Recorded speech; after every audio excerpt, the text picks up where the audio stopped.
আসসালামু আলাইকুম রহমতুল্লাহ বরকত শেখ। আসসালাম ওয়া রাহমাতুল্লাহি ওয়া বারাকাতুহু। পেনসিলভানিয়া জি থেকে বলেন। বলছি, ভালো আছেন? মাশাআল্লাহ, মাশাআল্লাহ বলেন।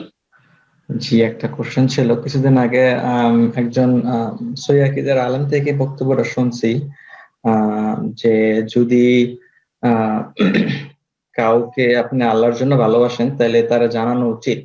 এটা নাকি একটা হুম, হাদিসে আছে, এটা কি আসলেই সহি হাদিসটা? আর যদি ধরেন যে আমরা তো অনেক শায়েখদের বক্তব্য শুনি, তাদেরকে আল্লাহর জন্যই ভালোবাসি, তো তাদের না বলতে পারলে ওই ক্ষেত্রে কি হবে, যদি এটা একটু বলতেন। জি, জাযাকাল্লাহু খাইরান। হ্যাঁ, হ্যাঁ, হাদিস হাদিস এই মর্মে রয়েছে, যদি কেউ কাউকে ভালোবাসে তো তাকে জানিয়ে দিলে ভালো। জানিয়ে জানিয়ে দাও, জানিয়ে দেওয়াটা ভালো, মুস্তাহাব, ওয়াজিব, ফরজ নয় যে আপনাকে জানাইতেই হবে।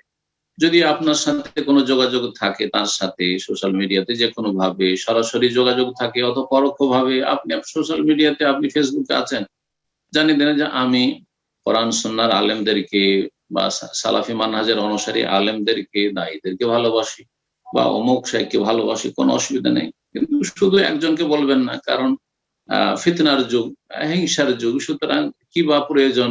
যেটা ভালোবাসেন অন্তর, এটাই যথেষ্ট। ভালোবাসার দাবি হচ্ছে যে তার হিতাকাঙ্ক্ষী হবেন, তার জন্য দোয়া করবেন। বেজাহরিল গায়ব, চোখের আড়ালে দোয়া করলে দাওয়াত মুস্তাজাবা, এই দোয়া কবুল হয় এবং ফেরেশতা নিযুক্ত থাকে, বলে যে আমিন, তোমার দোয়াতে আমিন বলছি, আল্লাহ কবুল করুক, ওয়াল্লাহ কাবে মিসলিন, তোমাকে আল্লাহ অনুরূপ দান করুক। এই ফজিলত আপনি পাবেন, আপনি বেনিফিটের বেশি, লাভবান বেশি। তো জানিয়ে দেওয়া কোনো জরুরি নয়। আবার বলছি, মুস্তাহাব, জানিয়ে দিতে পারলে ভালো, না জানালে কোনো অসুবিধা নেই।